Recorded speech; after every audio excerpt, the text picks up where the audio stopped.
올해 창립 61주년을 맞은 여의도 순복음교회가 한국교회 재부흥을 향한 새로운 비전을 선포했습니다.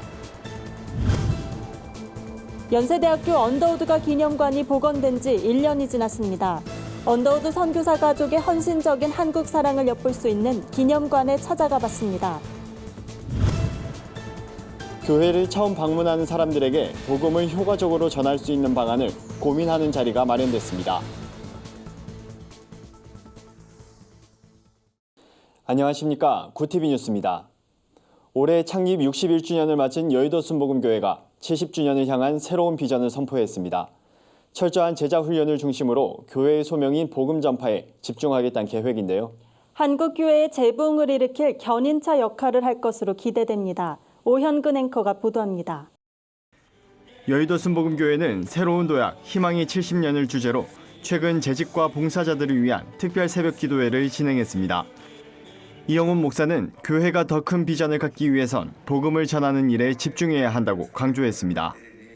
더 많이 주의 복음을 전하는 일에 최선을 다하는 우리 모두가 되어야 할 것입니다. 평양에 심장병원 세우는 일은 다른 이유가 아닙니다.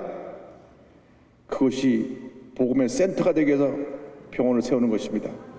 우리가 기도해야 됩니다.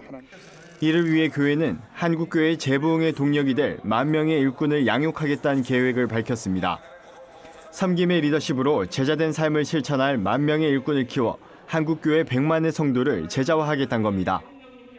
정말 건강한 교회로 하나님 앞에 쓰임받은 교회가 되려면 이걸 가르쳐야 되겠다. 앞으로 5년 동안 철저히 훈련시켜가고 진짜로 작은 예수 되기 운동, 예수 제자 되기 운동, 예수님의 리더십은 섬김의 리더십이었고 우리 교회 삶이 그거나. 여의도 순복음교회는 향후 5년간 신앙의 기초를 새롭게 하고 체질을 변화시켜 나간다는 목표로 이영훈 위임 목사가 직접 재직들에게 성경 강의를 진행하고 있습니다.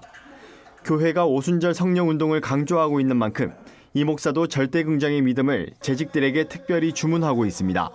교회 학교에 지금 봉사를 거의 20년 가까이 하고 있는데 그래서 일단은 제가 그에 대한 아이들을 맡고 있는 사명감에 대해서 생각을 하고 하나님 앞에 또 희생하고 봉사하는 마음을 갖는 게 제 역할이라 생각해서. 한국교회 성장의 한 축을 담당했던 여의도 순복음교회가 새로운 70년을 향해 밝힌 사역 계획이 한국교회 성장에 어떤 영향을 미치게 될지 교계의 관심을 모으고 있습니다. 구티비 뉴스 오현근입니다. 연세대학교 언더우드가 기념관이 복원된 지 1년이 지났습니다. 언더우드 가문의 흔적을 보기 위해 많은 사람들의 발걸음이 이어지면서 지역의 명소로 자리 잡고 있습니다. 2016년 11월 화재로 폐쇄됐던 연세대학교 언더우드가 기념관은 지난해 5월 11일 복원됐습니다. 기념관은 언더우드 일가의 가족관계도를 비롯해 당대의 교육과 선교 역사에 대해 살펴볼 수 있는 전시장으로 꾸며졌습니다. 1880년대 당시 초기 선교사들의 사진과 언더우드가 가족의 전도 여행기, 연세대학교 설립 역사도 엿볼 수 있습니다. 가정집처럼 꾸며진 지하관에선 4대에 걸친 언더우드가 일가의 사진이 다수 게재됐습니다. 기념관 한켠엔 조용한 기도실이 마련됐습니다. 한편 언더우드가 기념관은 월요일부터 토요일까지 무료로 개관합니다. 교회를 처음 방문하는 사람들에게 복음을 효과적으로 전할 수 있는 방안을 모색하는 세미나가 열렸습니다. 기존의 예배의 문화 공연, 강의와 같은 콘텐츠가 접목된 사례가 소개돼 눈길을 끌었습니다. 이날 행사에는 예배 기획 전문 사역자와 실제적인 전도 전략을 고민하는 목회자들이 참석했습니다. 세미나는 나들목교회의 전도 축제 방식을 보여주는 공연 형식의 오프닝 퍼포먼스로 시작됐습니다. 나들목교회 김형국 목사는 교회를 처음 찾는 사람들이 자연스럽게 복음을 전할 수 있는 찾는 이와 함께하는 예배를 18년째 이어오고 있다고 말했습니다. 찾는 이와 함께하는 예배는 설교의 메시지를 연극과 뮤지컬, 미술 비평, 동화로 풀어냅니다. 또한 한 달에 한 번은 전도를 위한 예배를 진행하고 있습니다. 김형국 목사는 예배 본질을 지키면서도 지금 시대의 언어와 문화를 예배에 담아냈다고 설명했습니다. 김 목사는 나들목교회 예배는 대본 구성, 음향, 무대 연출 등 철저한 사전 준비로 이뤄진다며 시대의 필요에 따른 다양한 전도를 계속해 나갈 것이라고 전했습니다.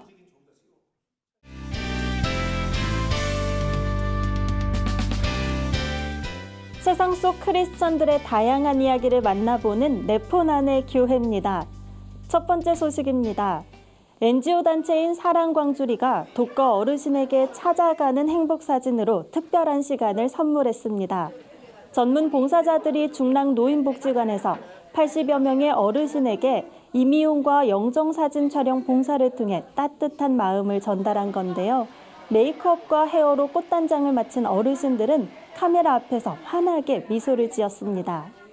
사랑광주리는 오늘의 봉사가 외롭게 생활하는 어르신에게 위로가 되고 행복한 시간이 될 수 있길 바란다고 밝혔는데요.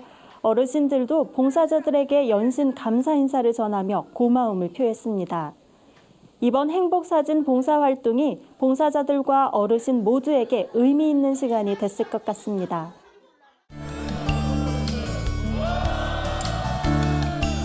다음은 구TV 부울경 본부에서 전해온 소식입니다. 국제목양사역원이 목회자와 장로를 대상으로 하는 목양사역자 컨퍼런스를 진행했습니다. 이번 컨퍼런스엔 부산과 경남 지역 80여 명의 목회자와 장로들이 참석했는데요.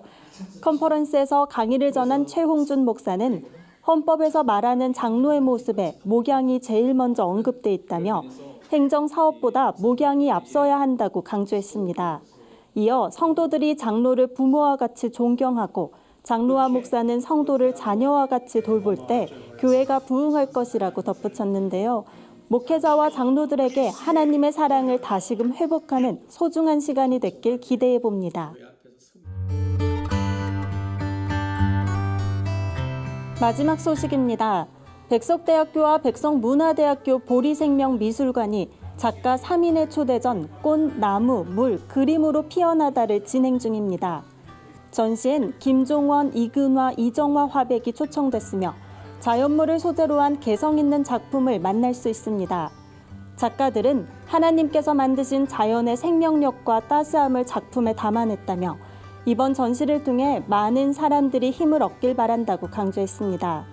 전시는 내달 13일까지 백석대학교 창조관 13층 기획전시실에서 진행됩니다.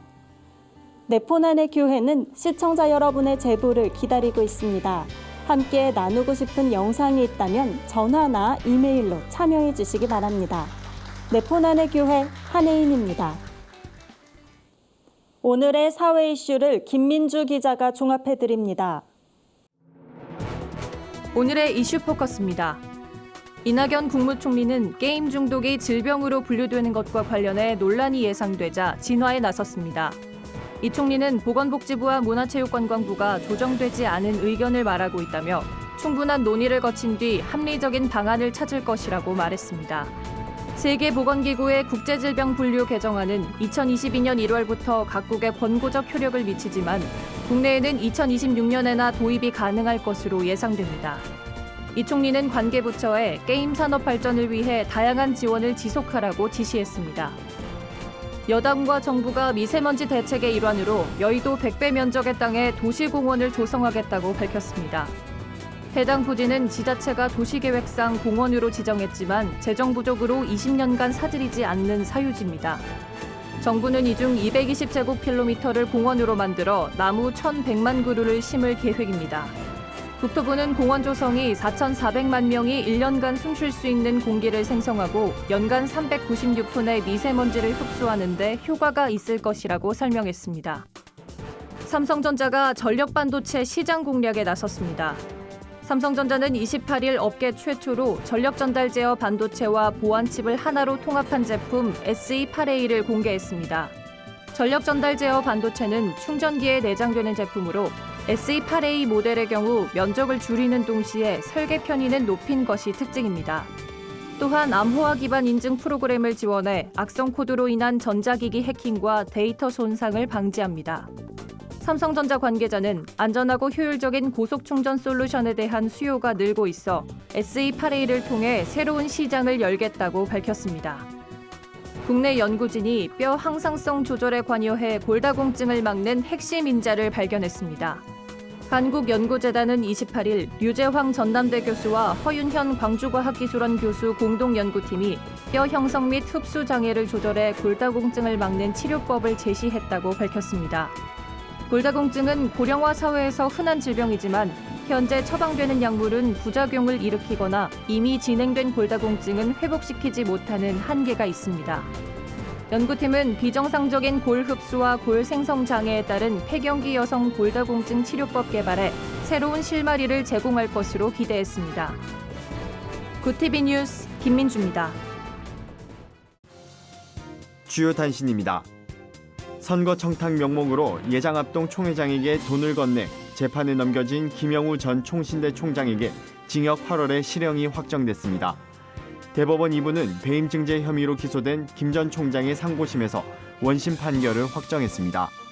김 전 총장은 지난 2016년 총회 임원 선거를 앞두고 당시 총회장에게 자신이 부총회장 후보가 될 수 있도록 도와달라며 2천만 원을 건넨 혐의를 받고 있습니다.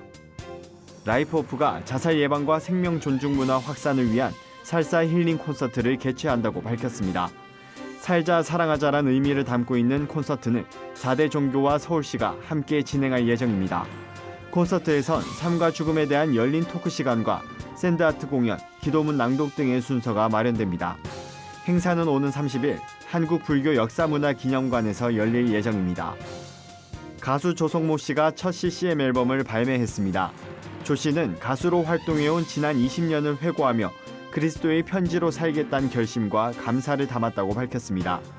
앨범은 그가 중학교 시절부터 교회를 다니며 듣고 감동받았던 찬양곡들을 리메이크했습니다. 야베스의 기도와 장미, 나를 향한 주의 사랑 등 8곡이 수록됐습니다. 이화기동미술인회가 제5회 마르투스 백호전을 내달 5일까지 서울 강남구 미랄미술관에서 전시합니다. 마르투스 백호전은 매년 성경에서 발췌한 말씀을 1년 전에 기획하고 10개월을 묵상해 제작해왔습니다. 이번 전시는 사도행전 1장 8절을 주제로 18명의 작가가 참여합니다. 이상으로 뉴스를 마칩니다. 구티비 뉴스는 인터넷 신문 데일리 굿뉴스를 통해서도 보실 수 있습니다. 시청해주신 여러분 고맙습니다.